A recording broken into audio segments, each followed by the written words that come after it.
Yan, so good afternoon mga ka-viewers. Meron tayong i-repair at ito ay isang exhaust fan. Ayan. So ang brand naman ito ay Focus, Ayun. So ang reklamo ng may-ari nito mga ka-viewers ay wala daw itong power. Ayan. Ayan. So meron pa tayong dalawa diyan. Ayan, mayroong isang Hanabishi at yung ano ba yung brand nung nakapatong sa washing? Ano ata yan? Parang Astronata o Eureka ba yan? Hindi ko maano yung brand yan mga ka-viewers. Pero yan, pati ito, isa lang may-ari yan, dalawa na yan. Ito naman, iba din ang may-ari nito. So, ano bang brand itong electric pa na to? Ay, Dowel pala. Ayan. Hindi ko masyadong naaninag, Dowel pala. Yun pala, Dowel pala yung brand na yan. So, ito muna ang unahin natin. Dahil nauna naman ito. So yun nga, wala daw itong power, sabi ng may-ari mga ka-viewers. So yan yung ating titirahin. Baka titirahin pa ng iba. Itong i-repair itong Focus na to na Focus, yan yung brand, exhaust fan. So pakita ko sa inyo na walang power yan. So ito yung plug nya. So ngayon, plug natin sa aking extension cord. Ayun. So kung nakita nyo, walang imik yung walang imik yung exhaust fan mga ka-viewers. Ayan. So yan. So ngayon, tingnan natin dito sa kanyang cord, dahil nakita ko dito nakadugtong na yung kanyang cord at saka nagduda ako sa kanyang cord mga ka-viewers, dahil yun nga, pakita ko sa inyo. Ayan mayroon siyang hindi kita. Yan, parang nalusaw. So duda ako dito sa kanyang dugtong. So papalitan natin to. So gagawin natin dito ay akin muna itong tanggalin sa may naka-tape. Yan. So nga pala mga ka-viewers, sa mga bago pa lang dyan sa aking YouTube channel, huwag kalimutang mag-subscribe at huwag kalimutang i-share yung aking video. Ingay ng motor At huwag rin kalimutang mag-like sa aking video. Yan mga viewers. So yan. Yun. So tabi natin ito kanyang electrical tape mga viewers. So dito naman, yan, meron dito meron pang electrical tape ito. So atin din itong tatanggalin mga viewers. Yan.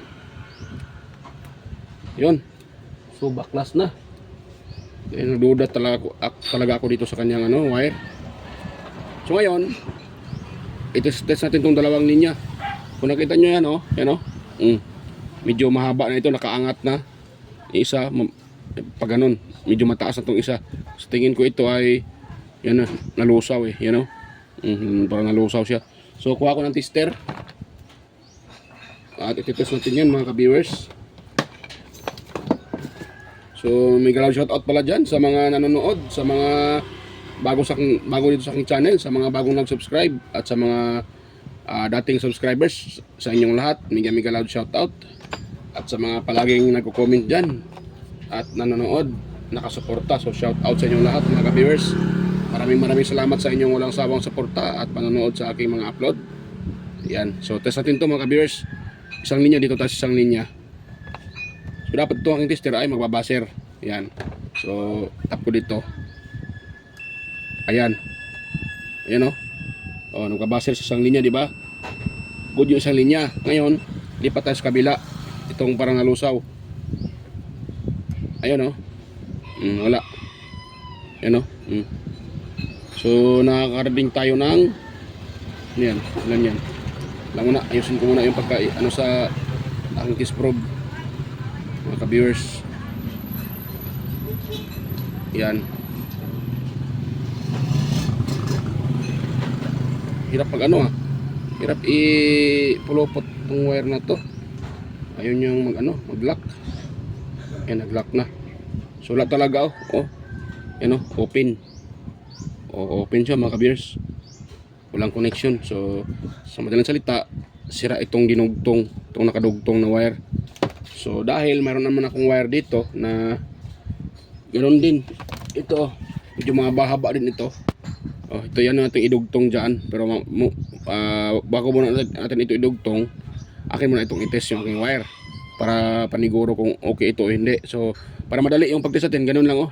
I-test nyo lang yung dalawang linya, tapos dito tayo mag-test. Tapos magbabaser itong dalawa, mga ka-viewers. Yan oh, pamadalian ba? Yan. Oh, nagbabaser. Ibig sabihin, good talaga yung aking wire. O, diba? Ganun lang kasimple. So, bago pa ito isupon yan o idugtong, akin muna itong linisan dahil ano, napakano niya mga ka-viewers, napakadumi. Yan. So na yung ano ko. So akin muna itong linisan.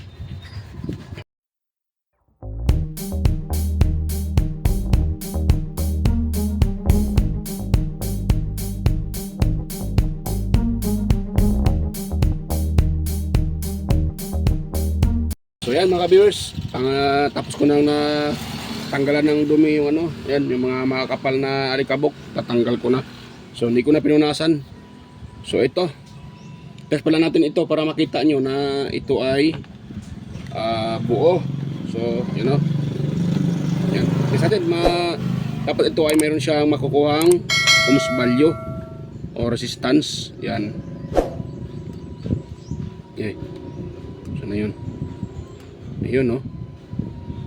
Yan mga viewers. So meron tayong nare-read na 656 ohms. Yan. O diba? So naka-read tayo ng 656. Ibig sabihin good yung kanyang motor.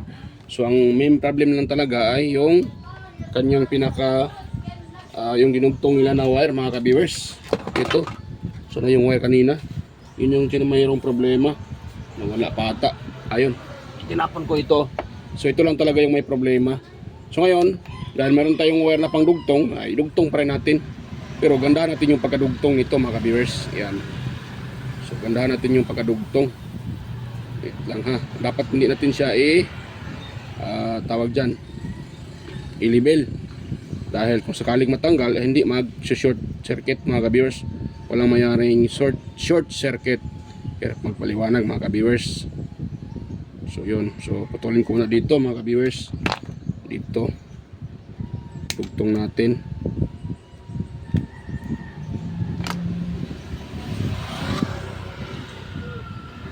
Yan. Tapos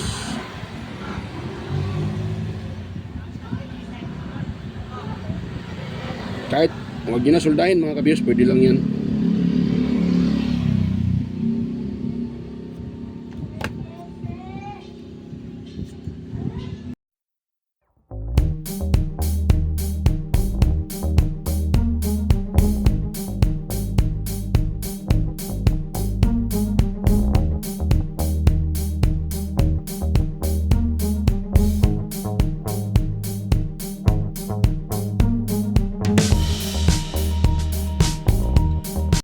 So yan mga ka-viewers, ay nagano din ako dito.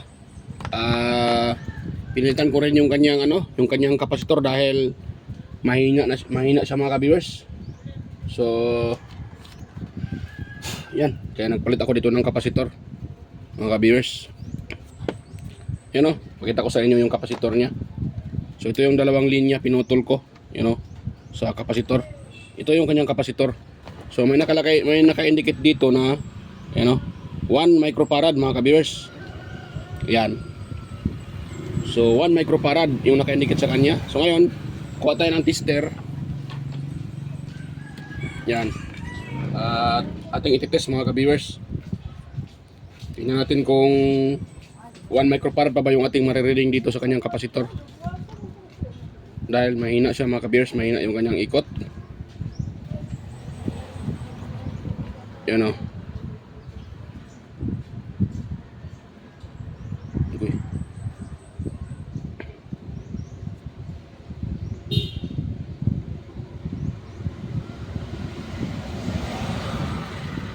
Yun. So nakaread tayo ng 595 microfarad. So mababa na mga ka-viewers dahil pag 1 microfarad ang dapat ang pasok dyan sa 5%, dapat nasa mga 900, wait lang 5 nanofarad na narinig natin, di ba? So dahil nakalagay dito 1 microfarad, so dapat sana makakarinig tayo dito ng 900 something. Yan. Dapat ganun para pasok pa sa 1 microfarad. Dahil ito ay 500 nanofarad na lang, 595, ibig sabihin mababa na po ito mga kabers, at sira na talaga yung kapasitor pag ganito yung reading. Dahil may nakalagay na 1 microfarad. So yun nga, dahil may nakalagay naman dito na plus plus and minus, plus at saka minus 5%. So kung 5%, ibig sabihin dapat yan makarinig tayo ng kung bumaba man siya, so dapat ang pasok dyan ay 900 nanofarad. So dapat ganun yung marireading natin. Yan, para sabihin natin na pasok pa siya. Yan. Pero bumaba na siya ng gusto dahil yun nga 500 nanofarad na lang, 595. So sira na po ito. Yan.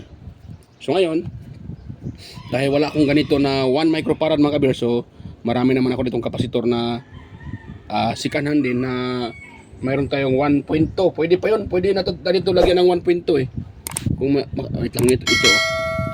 So hindi ko rin siya pwede lagyan ng makapal dahil kung nakita niyo naman maliit lang yung sa loob, espasyo o yung kanyang lagayan ng kapasitor.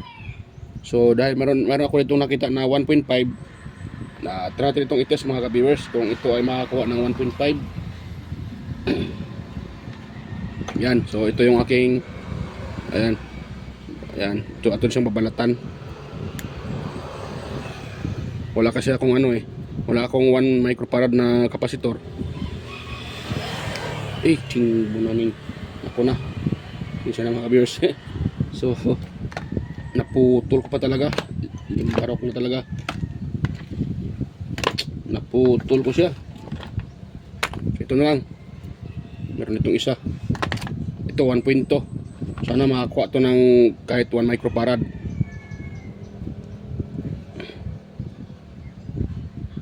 Yan, 1.1. So good pa ito mga ka-viewers. Wait lang, pakita ko sa inyo na 1.1 yung na-reading niya. So pwede ito, dahil ang kapasitor natin ay napalong pa yung ilaw. 1.2 at tapos yung reading niya ay 1.159. So good pa ito mga ka-viewers. Good talaga ito mga ka-viewers dahil lagpas pa sa 1 microfarad Yung dito 1 microfarad lang. Yung ilagay natin 1.1. So maganda ito. Yan. So ganun lang talaga. Hindi naman lahat ng sa ibang electric fan ay sira na dahil hindi na gumana. Pero dito naman ay pasok pa siya, di ba? So dito pasok pa siya dahil 1.1 at itong sa kanya ay 1 microfarad lang. So medyo mataas pa itong ilagay natin. O di ba? Ganun lang kasimple mga ka-viewers. Yan. Hindi naman lahat ng bumaba ay sira na talaga. Kasi tulad nito, mayroon din mas mababa pa yung reading. So pasok naman siya. Kaya pwede siya gamitin. Di ba? Imbes na tinapon, nagamit pa natin. Pero lang kung ito ay mababa na talaga, siyempre hindi na siya pwede.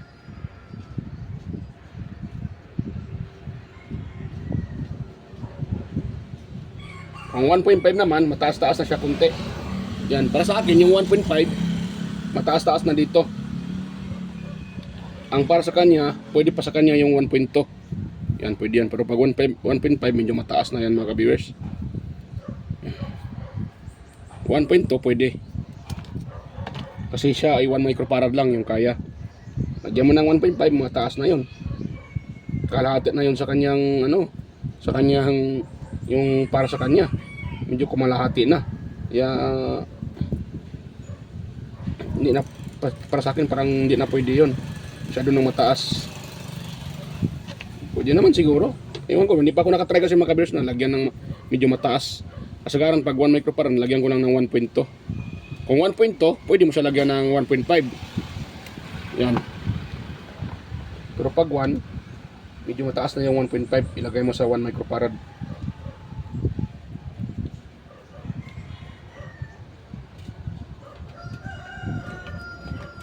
Yan.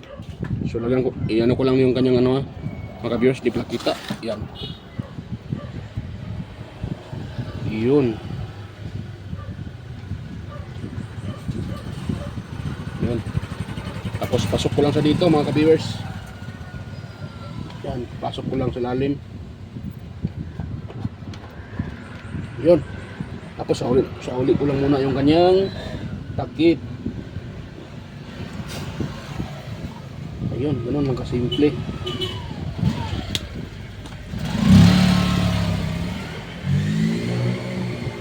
Yun, mga ka-viewers. Yun, tapos lagyan natin ng screw.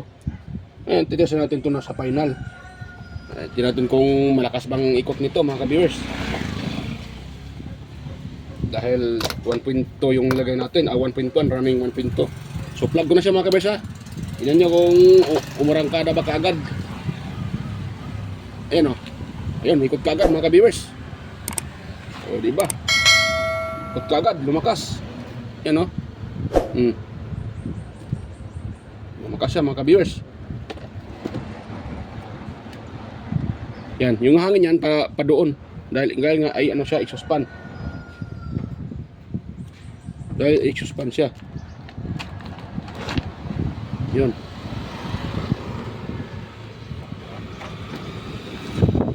Yan o. Diba? Lakas naman siya mga ka-viewers. Yan. So ayan mga ka-viewers, hanggang dito lang. At yan, okay na yan. Hindi ko napakita ang pag-assemble yan dahil kailangan ko pang, mayroon pa palang dumi sa loob eh. Kailangan ko pang linisan yan. Yan, so hanggang dito lang yung ating repair. So sana mayroon kayong nakuhang kunting ideya sa aking sinishare. So nga pala, ang ni-repair natin dito, naglagay tayo ng, nagdugtong tayo uli ng power cord at the same time nagpalit din tayo ng capacitor. Yan, dahil bumaba na yung kanyang capacitor mga ka-viewers. Ito yung kanyang capacitor. So yan, hanggang dito lang at salamat sa inyong panonood at suporta sa aking maliit na channel. So sana huwag kayong magsawang sumusuporta sa aking channel mga ka-viewers at huwag nyo rin kalimutang i-like at i-share yung ating video at i-subscribe na rin sa mga bago pa lang dito sa aking channel. Ayan. So yan, hanggang dito lang po at bye-bye na po at ikita-kita tayo ulit sa aking next na mga upload. So ayan, bye-bye mga ka-viewers. To God to be the glory po. Bye-bye po.